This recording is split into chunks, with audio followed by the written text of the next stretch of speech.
Auzubillahiminash-shaytanir-rajeem. Bismillahir-rahmanir-rahim. Assalamu alaikum everyone.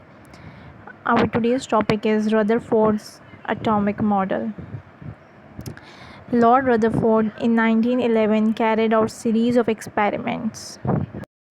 He passed a beam of alpha particles through gold metal foil. He found that most of the alpha particles passed through it without any deflection. However, some of them deflected at large angles and very few of them bounced back. Let's see his experiment. In this diagram, the yellow sheet is actually the gold metal foil.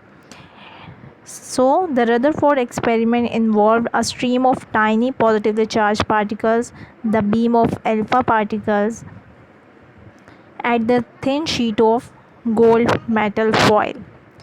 As you can see, most of the positively charged particles passed right through the gold foil without any deflection. The arrow which is passing straight in a straight line is actually the alpha particle which passed right through the gold foil metal without any deflection. However, a few of them deflected at a large angles. However, some of positive charges did bounce back from gold sheet as if they had hit something solid and positive, as Rutherford knew that positive charges repel positive charges. The third arrow shows the bouncing back of. From the result of his experiment, Rutherford concluded that number one point is empty space. The volume occupied by an atom must be largely empty, as most of the alpha particles pass through the foil undeflected. And his second conclusion was the positive charge in the atom is concentrated in extremely dense region which he called the nucleus. This was from the fact that alpha particles after collision with a heavy positively charged nucleus had bounced back.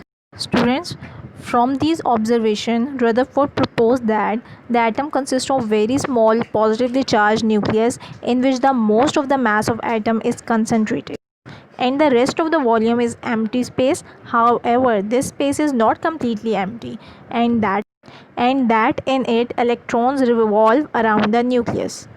So we can say, according to the Rutherford model, an atom consists of two parts, nucleus and extranuclear part. These two parts are shown in this diagram. The protons and neutrons reside in the nucleus. Since the protons are positive charged particles, therefore the nucleus has positive charge.